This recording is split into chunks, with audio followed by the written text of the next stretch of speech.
thank and commend you and the Ranking Member Brady for your intense focus and interest in enhancing retirement savings opportunity in this country.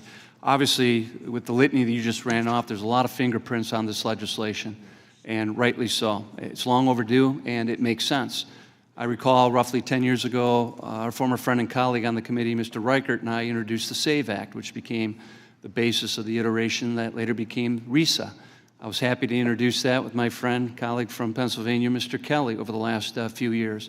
And also a standalone open MEPS bill, multi-employer plan bill, with my friend from Florida, Mr. Buchanan, which is also included in this legislation.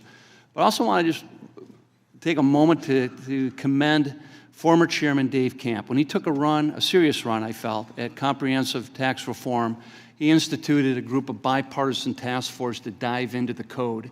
And I was proud to chair one of the task force along with Pat Tiberi, a former colleague, on retirement savings and pension law. And that too became the basis of a lot of what we see in this underlying bill today.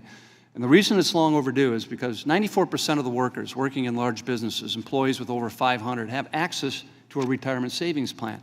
Yet we have over 50 million Americans today that don't have access, that are working in private businesses. Most of them are in small businesses. In fact, 60% of the workers in small businesses don't have access to retirement savings opportunities like other people do. That's what this legislation is meant to correct in part, is that black hole of retirement savings, especially in the small business world, by making it easier for them to form multi-employer plans so they can join forces and through economies of scale offer these plans to their employees, create some safe havens for them, have some financial incentives to make sure that the financial burden isn't what's holding them back. And then with the auto sign-up, the auto escalation, that's meant to overcome the great inertia of just getting people to do something in their own personal retirement savings. So this legislation was needed, and by estimates and some of the analysis of this bill, that when it goes into effect, close to 700,000 more employees will be able to, for the first time, sign up for their own personal retirement saving plan. Not a bad start. Also, there's a small provision in here, too, that provides PBGC premium relief for co-ops and for many small nonprofit because of the overpayment that they were making within the system. It's going to make it easier for them to be able to meet their own pension obligations.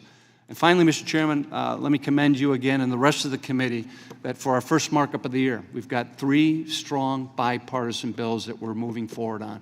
And in this environment of intense partisanship and polarization, I believe this committee especially needs to stand up and find ways that we can be respectful to each other, civil to one another, listen to each other, work hard to find those areas of common ground, which is reflected in these 3 bills today. And hopefully it's something that we can build upon here in this committee and show the rest of the Congress really what the American people expect coming out of their federal government these days. I know you and the ranking member have great interest in pursuing more retirement savings opportunity as the year progresses. I know I, and I'm sure others, are looking forward to working with you in a constructive and bipartisan basis and see what we can continue to do to enhance retirement savings security, for all Americans in this country. So with that, I encourage support for the legislation, and I yield back. Thank you, Mr. Chairman. Thank the gentleman.